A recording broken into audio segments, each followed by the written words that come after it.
जय हो द्वारकाधीश। आज का टॉपिक है क्या है डिवाइन के मैसेजेस आपके लिए। तो मेडिटेशन किया है थोड़ा सा मैंने, और मेडिटेशन करने के बाद कार्ड शफल करके ऑलरेडी रखे हैं और अब सीधे से स्टार्ट करेंगे हम रीडिंग को। 2 ओरेकल हैं और एक में से 11 कार्ड लेने वाले हैं और दूसरे ओरेकल में से लेने वाले हैं 5 मैसेजेस। तो शुरुआत करते हैं क्या गाइडेंस मिला है उसको लेके। पहला ही कार्ड है मिरेकल का। तो अगर आप जिंदगी में किसी प्रॉब्लम को फेस कर रहे हैं, कुछ परेशानियां आ रही हैं, कुछ दिक्कतें आ रही हैं, कुछ रास्ता नहीं मिल रहा है, ऐसा लग रहा है कि जिंदगी में आगे बढ़ने को लेके पता नहीं कभी आप सॉल्यूशन ढूंढ निकाल पाएंगे या नहीं, तो ऐसे किसी की अगर दिल की या सोचने की हालत हो रही है तो डिवाइन आपसे कहना चाहता है कि आप मिरेकल पे यकीन रखें। यानी कि जैसे कई बार डॉक्टर्स वगैरह भी जवाब दे देते हैं कि अब हम कुछ नहीं कर सकते, everything is upon two prayer, तो प्रार्थनाएं वर्क करती है, वैसे ही आपके इर्द गिर्द भी ऐसे कई सारे आपसे प्यार करने वाले लोग हैं, जैसे आपके पेरेंट्स हो, आपके रिलेटिव्स हो, आपके दोस्त हो, या फिर जिनसे आप प्यार करते हैं वो भी पर्सन तो है जो आपके लिए दुआएं करते रहते हैं, आपकी अच्छी खुशहाली चाहते हैं, और उनकी दुआएं भी कहीं ना कहीं रंग लाएंगी और आपकी ज़िंदगी में भी ऐसा मिरेकल होने वाला है या फिर होना शुरू हो गया है। इस बात पे आप यकीन रखें और उस परेशानी के माइंडसेट में ज़्यादा ना रहें। फिर है मैजिक, यहाँ पे भी वही बात आ रही है। तो मैजिक कुछ ना कुछ हैपन हो रहा है आपकी लाइफ में। आप भले ही उस बात को समझ पा रहे हैं या नहीं, लेकिन शायद बहुत जल्द आप उस लम्हे में पहुंचने वाले हैं जिस वक्त आप खुद शायद अपनी जुबान से कहेंगे कि इट्स लाइक मैजिक, ऐसा भी हो जाएगा, ये मैंने सोचा नहीं था। भले ही आप दोनों का साथ में आना हो या फिर अचानक से झट से वो प्रॉब्लम सॉल्व होना हो, लेकिन मैजिक होने जा रहा है या फिर मैजिक होना ऑलरेडी स्टार्ट हो चुका है, ये डिवाइन आपसे कहना चाहता है। फिर है अल्केमी। तो जैसे अल्केमी की बात आती है कि the frequency of alchemy activates our magical ability to remember of the magic that we all hold inside. तो हर किसी के अंदर ऊपर वाले ने कुछ खूबियाँ दी हैं जिसको हम मैजिक कहते हैं, कि कुछ कर दिखाएंगे। जैसे कोई भी इस दुनिया में जब पहला कदम रखता है, यानी कि हम इस दुनिया में जब पहली सांस लेते हैं तो किसी ने नहीं सोचा होता कि ज़िंदगी में आगे क्या करना है या फिर हम क्या बनेंगे, क्या कर दिखाएंगे। लेकिन जैसे जैसे ज़िंदगी के एक एक कदम आगे बढ़ने लगते हैं या फिर ज़िंदगी को समझने लगते हैं, तो हमारे अंदर की वो जो खूबियाँ होती हैं, वो जो बातें होती हैं, वो कहीं ना कहीं हमें उस मकाम तक ले जाने में हेल्प करती हैं, जिसे हम कहते हैं कि मैजिक। मतलब प्रिपेयर करके कोई, कुछ लोग आपने सुना होगा कि कुछ लोग डॉक्टर वगैरह बनते हैं, MBBS की डिग्री बहुत स्टडी वगैरह करके भी अचीव करते हैं, लेकिन उनको बाद में ऐसा लगता है कि जैसे मेरा यहाँ पे मन नहीं लग रहा, मुझे कुछ और करना चाहिए। तो ये जो बातें होती है कि जो आपकी किस्मत में लिखा है वहाँ तक तो डेस्टिनी आपको लेके जाएगी ही, बस ज़रूरत होती है तो सब बातों को समझ के लेने की। यानी कि कई बार हम अपने दिलो दिमाग पे कई सारा बर्डन ले लेते हैं। हमको ऐसा लगता है जैसे हमने अगर ज़िंदगी के ये फैसले नहीं किए तो पता नहीं क्या हो जाएगा, जैसे दुनिया ख़त्म हो जाएगी, लेकिन ऐसा होता नहीं है। बड़े बड़े राजा महाराजे भी जिनके पास सब कुछ था, उनको सब कुछ मिला था, वो भी इस दुनिया छोड़ के जा चुके हैं, लेकिन ऐसा नहीं है कि उन्होंने ज़िंदगी में कुछ हासिल नहीं किया। वैसे ही हर किसी की किस्मत में जो लिखा है वो तो मिलना होता ही है।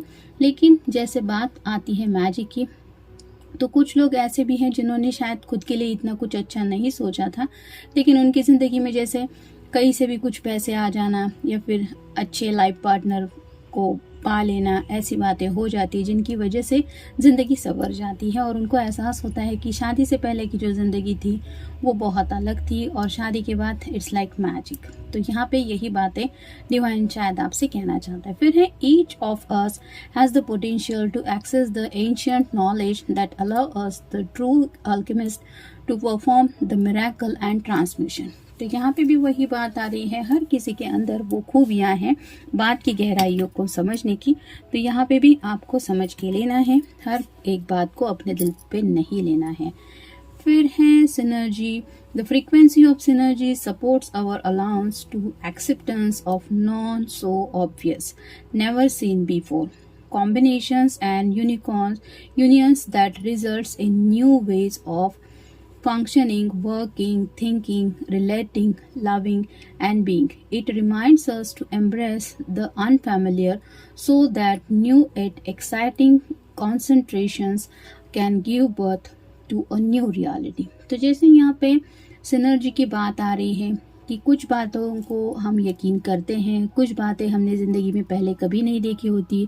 जैसे हम पहली बार देखते हैं कि अरे ये तो मैंने कभी देखा ही नहीं था, ऐसा सिचुएशन नहीं देखी थी, या फिर ऐसे हालात कभी फेस नहीं किए थे, या फिर ऐसा कुछ ख्याल पहले दिमाग में नहीं आया था। तो ये सब बातें होती हैं कॉम्बिनेशंस की कि दिमाग में हम क्या सोचते हैं या फिर कैसे हमारा दिमाग काम करता है, हम डेली लाइफ में कैसा काम करते हैं, हमारी सोचने की जो आदत है वो कितनी है, हम कितना दूसरों के साथ रिलेट हो पाते हैं, कितना दूसरों से प्यार करते हैं और कितनी हम ज़िंदगी में आगे बढ़ने की कोशिश करते हैं। ये सब बातें यहाँ पे काउंट की जाती हैं, जो हमें कहीं ना कहीं एक कॉम्बिनेशन जैसा, मिक्स कॉम्बिनेशन का एक पर्सन बनाती है। मतलब हर कोई तो सोचता ही है, हर कोई काम करता है, हर कोई किसी न किसी से प्यार करता है, हर कोई ज़िंदगी में आगे बढ़ने की कोशिश करता है। लेकिन जैसे बात आती है कि सबकी ज़िंदगी तो एक जैसे नहीं होती, और यहाँ पे ही बात आती है कि कॉम्बिनेशंस, हम कितने कॉम्बिनेशन के साथ, मतलब कुछ लोग बहुत वर्कहॉलिक होते हैं जिनके दिलो दिमाग में बस काम के अलावा और कुछ नहीं होता, कुछ गोल ओरिएंटेड होते हैं जिनके दिलो दिमाग में बस गोल अचीव करना है वही होता है। कुछ लोग बहुत प्यारे होते हैं जिनके लिए सिर्फ डेली लाइफ में अपने लव्ड वन के साथ रोमांटिक लम्हे स्पेंड करना या फिर उसको खुश रखना, अपनी खुशियाँ पा लेना, इतना ही मैटर करता है। तो ये सब बातें अलग अलग होती हैं। ऐसा आपके भी दिलो दिमाग में अगर कुछ चल रहा है किसी स्पेसिफिक बात के लिए, तो वो बातें भी यूनिवर्स को पता है, आपको ज़्यादा उन बातों के बारे में सोचना नहीं है। It reminds us to embrace the unfamiliar so that new at exciting concentrations can give birth to a new reality. तो आपको रिमाइंडर दिया जा रहा है कि कुछ बातें अगर आपको बहुत अनजान भी लग रही है कि पता नहीं जैसे नेक्स्ट जर्नी आपकी क्या होगी, कैसे सब होगा, तो भी आपको पॉजिटिव सोचना है, जो कि आपकी एक नई रियलिटी बनने जा रहा है। यानी कि जैसा सोचोगे वैसा पाओगे। तो अच्छा सोचो, अच्छा रिजल्ट मिलेगा। फिर है authority. The frequency of authority reminds us that true authority is powerful, directed and realized yet receptive, wise and loving।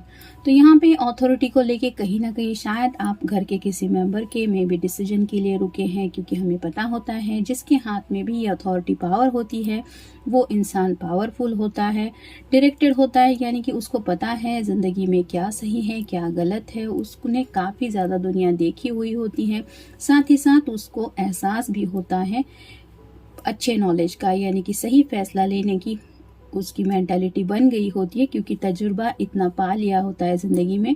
यूं ही नहीं किसी ने, मतलब कहा जाता कि धूप में बाल सफ़ेद किए हैं। और वो बेसिकली ये क्यों करते हैं, ऐसे वाइज डिसीजन क्यों लेते हैं, क्योंकि वो आपसे, या फिर जैसा अगर कोई भी पेरेंट की बात करेगा तो पेरेंट्स तो हमेशा प्यार करते ही हैं, और कोई भी पेरेंट ऐसा नहीं देखने को मिलेगा जो अपने बच्चों की बुराई चाहता है या फिर उसको दर्द मिले, तकलीफ मिले, ऐसा चाहता है। लेकिन कई बार ऐसा होता है कि कुछ तजुर्बे ज़िंदगी में ऑलरेडी ऐसे मिल चुके होते हैं, कुछ आंखों देखे एक्सपीरियंस ऐसे होते हैं जिसकी वजह से कई बार वो पर्सन भी बहुत सोचने लगता है और उसको लगता है सही फैसला लेना चाहिए। मैं अगर अपने बेटे को या बेटी को सही डायरेक्शन नहीं दूंगा तो फिर कौन देगा। और ऐसी बातों को लेके जब वो सोचते हैं, क्योंकि वो बेहद ज़्यादा प्यार करते हैं अपने बच्चों से, और इसीलिए वो अपना फैसला होल्ड करके रखते हैं कि नहीं, तुम बस वही करोगे जो मैं चाहता हूँ या फिर मैं चाहती हूँ। ये पेरेंट्स को लेके बात हो रही है। तो अगर आपके दिलो दिमाग में ये भी बात आ रही है कि आपके पेरेंट्स या फिर आप जिनसे प्यार करते हैं उनके पेरेंट्स ऐसा क्यों बिहेव करते हैं, तो इसके पीछे और कोई वजह नहीं है। वो आपसे और अपने, आप जिससे प्यार करते हैं उनके पेरेंट्स भी उनसे बहुत ज़्यादा प्यार करते हैं, जिसकी वजह से शायद ये अपनी अथॉरिटी को होल्ड करके रखे हुए हैं। बाकी उनके दिलो दिमाग में आप दोनों को आगे बढ़ने को लेके शायद और कोई दिक्कतें नहीं है, लेकिन बस सोच ज़्यादा रहे हैं। फिर है रोमांटिक लव।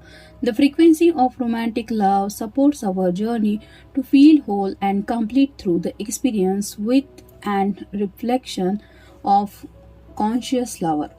तो रोमांटिक लव यानी कि जैसे जैसे हम बड़े होते चले जाते हैं हाई स्कूल लाइफ हो, कॉलेज लाइफ हो, एक रोमांटिक फीलिंग हर कोई दिल में फील करता रहता है। उसी जर्नी को लेके कई सारे थॉट्स दिलो दिमाग में आते हैं। कुछ ऐसे एक्सपीरियंस पाने की भी चाहत होती है जहाँ से फील हो कि हाँ कोई हमें बहुत ज़्यादा प्यार करता है, और इसी बात को लेके हम तलाश में रहते हैं कि कोई तो ऐसा प्यारा सा लवर मिल जाए जो हमें ज़िंदगी भर हमेशा के लिए प्यार करते। तो ऐसी अगर कोई रोमांटिक लव की एनर्जी आपकी लाइफ में है तो आपको परेशान होने की ज़रूरत नहीं है, वो पर्सन भी आपसे बेहद ज़्यादा प्यार करता है। फिर है compassion. The frequency of compassion supports our ability to stand by others without judgment and be the divine mediator between heaven and earth, spirit and matters. So the unconditional love can flow from source through our heart and into the world. तो जैसे यहाँ compassion की बात हो रही है, आपको हर किसी के साथ प्यार से ही पेश आना है। भले ही आपके दिलो दिमाग में कुछ परेशानी चल रही है, लेकिन किसी के भी ऊपर गुस्सा नहीं निकालना है। यानी कि आपके घर वाले हो, अगर उनसे नाराज़ रहते हैं तो उनसे भी नाराज़ नहीं रहना है। अगर आपके लव्ड वन पे, यानी कि जिससे आप प्यार करते हैं, उससे नाराज़ है तो उससे भी नहीं रहना है, क्योंकि आपको विदाउट जजमेंट किसी के बारे में भी जजमेंट पास आउट नहीं करना है। ये उनका नेचर है जिसकी वजह से वो ऐसा पेश आ रहे हैं। आपका नेचर आपको ट्रू रखना है, क्योंकि यूनिवर्स आपको ये कहना चाहता है कि हर किसी का ये सफ़र होता है बिटवीन हेवन एंड अर्थ, यानी कि जिस ज़मीन पे हम रहते हैं वहाँ से लेके आसमान तक, उसके बीचों बीच हमारा ये सफ़र रहता है।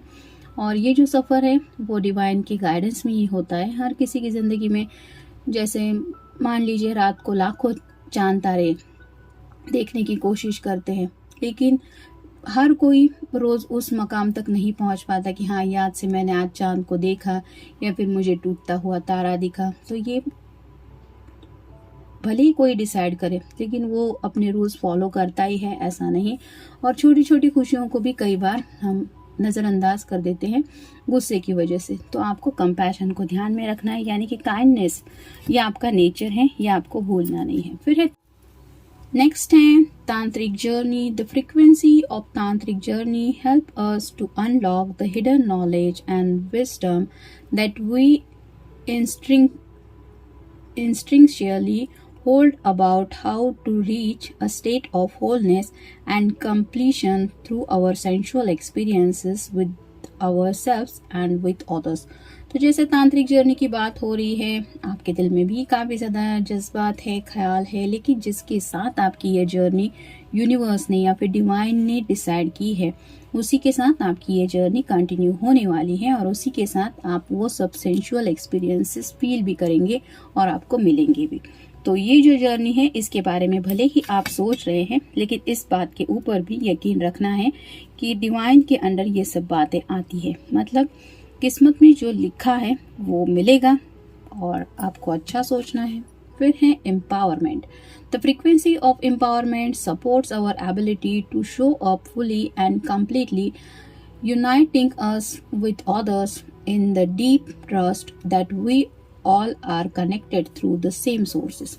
तो जैसे एम्पावरमेंट की बात है, आपके पेरेंट्स को भी आपके ऊपर भरोसा है, और आप जिनसे प्यार करते हैं उनके ऊपर भी आपको भरोसा है, और आपके लव्ड वन को भी आपके ऊपर भरोसा है। लेकिन जहाँ पे बात आती है डीप ट्रस्ट की, तो कई बार ऐसी कुछ बातों का सामना हम करते हैं कि जिसकी वजह से उस ट्रस्ट को थोड़ी सी ठेस पहुंच जाती है। हम ऐसा लगता है कि उसने मेरा भरोसा तोड़ा, या फिर वो मैंने नहीं सोचा था वो ऐसा करेगा या ऐसा करेगी। तो ऐसा भी कुछ चल रहा है, तो आपको भी अपनी तरफ से यही कोशिश करनी है कि आप भी अपने घर वालों का ट्रस्ट ना तोड़े। उनका ट्रस्ट आपने ऑलरेडी जीत लिया है, और इसी ट्रस्ट को कंटिन्यू करते हुए आपको सिर्फ उनको यही समझाना है कि जिससे मैं प्यार करता हूँ या करती हूँ वो भी तो मुझ पे भरोसा करता है, और मैं भी उसका भरोसा कैसे तोड़ सकता हूँ जैसे मैं आपका नहीं तोड़ सकता। तो ऐसी शांति से बातें आपको समझ के भी लेनी है और घर वालों को समझानी भी है। फिर है perception. The frequency of perception supports our natural curiosity, moving us beyond our comfort zone to find the edges of what we perceive as real, to take a good heart deep look look at it. तो जैसे यहाँ पे perceptions की बात आ रही है, हर किसी का एक ज़िंदगी में देखने का नज़रिया होता है, वो अलग अलग होता है। कई बातें हमें क्यूरियोसिटी में डाल देती हैं, यानी कि हम सोच में पड़ जाते हैं। जो बातें हमारे काम की भी नहीं होती उनको जानने की भी कई बार हमें क्यूरियोसिटी फील होती है। तो ऐसी कई सारी बातें हर किसी के दिलो दिमाग में आती हैं और कई बार ये ज़िंदगी में आगे बढ़ने को लेके भी हमें हेल्प करती है। जैसे मान लीजिए कोई अच्छा खासा जॉब कर रहा है, फिर भी अगर उसको शेयर मार्केट का मन होता है कि मुझे भी इन्वेस्टमेंट करनी चाहिए, मुझे भी सीखना चाहिए, तो ये क्यूरियोसिटी होती है। और जैसे क्यूरियोसिटी की बात आती है, कुछ लोगों को शेयर मार्केट से प्रॉफिट भी हो जाता है। और मेरा भी एक मुँह बोला भाई है, उसने भी शेयर मार्केट में काफ़ी ज़्यादा इन्वेस्टमेंट किया था, लेकिन उसको भारी नुकसान भी फेस करना पड़ा। तो ये सब उसको क्यों फेस करना पड़ा? क्योंकि उसके दिलो दिमाग में क्यूरियोसिटी थी कि मैं और इन्वेस्ट करूँगा अब तो मुझे और मिलेगा, और तो कितना मिल सकता है ये वो सोच रहा था। और आप कह सकते हैं डे ड्रीमिंग काफ़ी ज़्यादा था। तो ऐसे ही नज़रिए को समझने की कोशिश करनी है, यानी कि आपको अपना भी नज़रिया समझना है, आप जिनसे प्यार करते हैं उनका भी नज़रिया समझना है, और अपने पेरेंट्स का भी नज़रिया समझना है। फिर है belief. The frequency of belief supports our sense of self-worth based on our gifts and talents and strong connection to source। तो आपको सिर्फ अपने ऊपर यकीन रखना है, बिलीफ रखना है। यहाँ पे भी 11 नंबर आया है जो कहीं ना कहीं डिवाइन से काफ़ी ज़्यादा कनेक्टेड है। तो ये डिवाइन पे भी आपको भरोसा रखना है, साथ ही साथ अपने खुद के ऊपर भी भरोसा रखना है कि हाँ मैं ये चाहता हूँ या ये चाहती हूँ तो वो मुझे मिलेगा। अब देखते हैं बाकी के कार्ड्स हमें क्या बताते हैं। Archangel Raphael, providing of healing of mind, body and spirit. तो आर्चएंजल राफेल आपकी मदद के लिए आगे आए हैं। आप कमेंट्स में भी या फिर दिल से उनको थैंक्स कह सकते हैं। वो आपको हीलिंग कर रहे हैं, आपके माइंड की हीलिंग हो रही है, आपकी बॉडी की हीलिंग हो रही है, साथ ही साथ आपकी अंतरात्मा की भी हीलिंग करने के लिए ये आगे आ रहे हैं, ताकि आप एक अच्छा फैसला कर सके या फिर आपकी ज़िंदगी में पॉजिटिव चेंजेस आ सके। फिर है face your fears, release the power of fear. अगर किसी बात को लेके आपके मन में डर है तो उस डर को आपको रिलीज करना है। भले ही वो डर आप अपने घर वालों से बातचीत करेंगे उसके बाद रिलीज होने वाला है, तो वो बात कर लीजिए। जो भी बातें आपको सता रही है उन डर का सामना करने के लिए आपको कहा जा रहा है, या तो अपने दिल से वो डर निकाल दीजिए, ताकि आप उस मैजिक को अपनी ज़िंदगी में स्वीकार करने के लिए रेडी हो जाएंगे। आप खुद की शायद थोड़ा सा नेगेटिव माइंडसेट में फंसे हुए हैं और इसीलिए शायद ये आर्चएंजल राफेल आपकी हीलिंग कर रहे हैं। फिर है इल्यूजन, एम्ब्रेस द ट्रूथ। तो सपने में नहीं खोना है। जैसे यहाँ पे ये मिरर में है, इसको ऐसा लग रहा है कि ये मिरर के अंदर जा रही है। पीछे की तरफ से अगर कोई देखेगा तो ऐसा लगेगा कि ये मिरर में एंटर कर रही है, लेकिन रियलिटी ऐसी है कि ये सिर्फ मिरर को होल्ड करके खड़ी है और ये बाहर ही है, मिरर के अंदर नहीं है। वैसे ही आप किसी अगर ऐसे पॉइंट ऑफ व्यू में फंसे हुए हैं जहाँ पे आप सच का सामना नहीं कर पा रहे हैं, कुछ डरावनी बातें आपको दिखाई दे रही कि शायद फ्यूचर ऐसा हो सकता है, वैसा हो सकता है, इस तरह से प्रॉब्लम बढ़ सकते हैं, तो ये सिर्फ इल्यूजन है, यानी कि वो सच नहीं है, वो छलावा है। उस छलावे से आपको अपने आप को निकालना है। फिर है archangel Gabriel, messenger of creativity and hope. तो आपके लिए क्रिएटिविटी भी आपकी ज़िंदगी में ये लेके आ रहे हैं और साथ ही साथ उम्मीद की किरण भी लेके आने के लिए ये मदद के लिए तैयार है। आपने भी शायद कुछ फेस किया होगा, कुछ रियलाइज़ किया होगा कि शायद कुछ आपको पिछले कुछ दिनों में ऐसा सुनने को मिला है जिसकी वजह से आपको ज़िंदगी में थोड़ी और उम्मीद महसूस होने लगी है। अगर ये हो रहा है तो ये कमाल कर रहे हैं आर्चएंजल गैब्रियल। फिर है लेटिंग गो, लर्न टू लेट गो।